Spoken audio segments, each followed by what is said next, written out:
कोई फर्क नहीं पड़ता कि आप कितने सुंदर हो। बुढ़ापा तो सबको आएगा। आप अंदर से खूबसूरत बनो।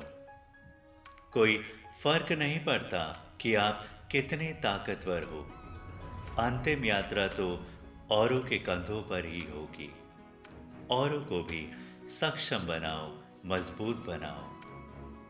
कोई फर्क नहीं पड़ता कि आप बंगले में रहते हो या फिर एक कमरे में। सोने के लिए तो 6x3 की ही जगह चाहिए ना। कोई फर्क नहीं पड़ता कि आपके बैंक अकाउंट में कितने रुपए हैं, क्योंकि अंतिम समय में आप उससे जीवन का एक क्षण भी नहीं खरीद पाओगे। पैसों के पीछे मत भागो, उसका सदुपयोग करो। कोई फर्क नहीं पड़ता कि आपके पास कितनी गाड़ियां हैं।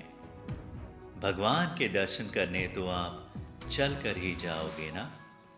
अभिमान मत करो। कोई फर्क नहीं पड़ता कि आपके सोशल मीडिया पे कितने दोस्त हैं। अस्पताल में जब आप होते हो तो काम तो घर वाले ही आते हैं ना। तो दोस्तों के लिए अपनों का अनादर मत करना, उनका साथ मत छोड़ना।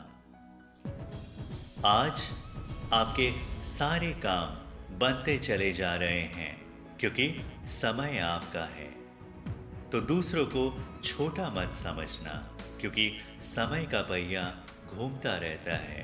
कल कहीं ऐसा न हो कि आप काम के लिए दूसरों के पास जाएं और कहीं कोई काम ही ना मिले, कोई काम ही ना दे सके। इस सृष्टि में प्रकृति के अनुरूप ही घटना घटती रहती है। हमें तो अपने प्राणों का ही नहीं पता कि कब साथ छोड़ दे। तो औरों का साथ बनाए रखना चाहिए, सबको साथ लेकर चलना चाहिए। इस जीवन को जीने का तरीका सीखना चाहिए। सबको सब पता है कि सही क्या है और गलत क्या है, मगर फिर भी कर्म वही कर बैठते हैं जो सहज लगता है, छोटा लगता है। तो चाहे तरीका कोई भी हो, फायदा होना चाहिए, किंतु ये सही नहीं है।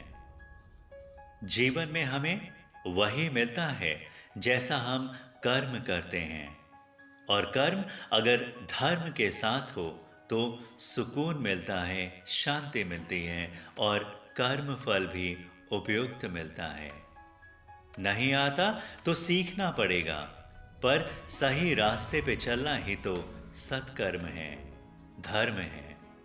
थोड़ा कठिन लगेगा, मगर ये तो आदत बनाने की बात है, जीवन मूल्यों पे चलने की बात है। रास्ता वही लेना चाहिए जो नेक कर्म का है, क्योंकि कर्म और कर्म फल आपका ही है। सोच विचार कर कर्म कीजिएगा।